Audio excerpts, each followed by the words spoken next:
സംസ്ഥാനത്ത് അമീബിക് മസ്തിഷ്ക ജ്വരം സ്ഥിരീകരിച്ച 18 പേർ ചികിത്സയിൽ. കോഴിക്കോട് ജില്ലയിൽ മാത്രം 8 പേരാണ് ചികിത്സയിലുള്ളത്. പ്രതിരോധ നടപടികൾ ഊർജിതമാക്കുകയാണ് ആരോഗ്യവകുപ്പ്. ശനി ഞായർ ദിവസങ്ങളിലായി സംസ്ഥാനത്തെ എല്ലാ കിണറുകളിലും ക്ലോറിനേഷൻ നടത്തും. ഈ വർഷം ഇതുവരെ 41 അമീബിക് മസ്തിഷ്ക ജ്വരം കേസുകൾ റിപ്പോർട്ട് ചെയ്തുവെന്നാണ് ആരോഗ്യവകുപ്പിന്റെ കണക്ക്. ഇതിൽ 18 പേർ ഇപ്പോഴും ചികിത്സയിൽ തുടരുകയാണ്. ഈ സാഹചര്യത്തിലാണ് പ്രതിരോധ നടപടികൾ ഊർജിതമാക്കാനുള്ള തീരുമാനം.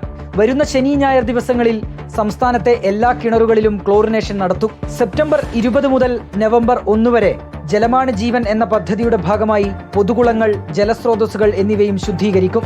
ആരോഗ്യവകുപ്പ്, തദ്ദേശ വകുപ്പ്, തദ്ദേശ സ്ഥാപനങ്ങൾ തുടങ്ങിയവ പങ്കാളികളാകും. കോഴിക്കോട് മെഡിക്കൽ കോളേജ് ആശുപത്രിയിൽ മാത്രം അമീബിക് മസ്തിഷ്ക ജ്വരം ബാധിച്ച് 8 പേർ ചികിത്സയിലുണ്ട്. ഇതിൽ 3 മാസം പ്രായമായ കുഞ്ഞിന്റെ ആരോഗ്യനില അതീവ ഗുരുതരമായി തുടരുകയാണ്. മറ്റുള്ളവരുടെ ആരോഗ്യനില തൃപ്തികരമെന്നാണ് മെഡിക്കൽ കോളേജ് അധികൃതർ നൽകുന്ന വിവരം. റിപ്പോർട്ടർ, കോഴിക്കോട്.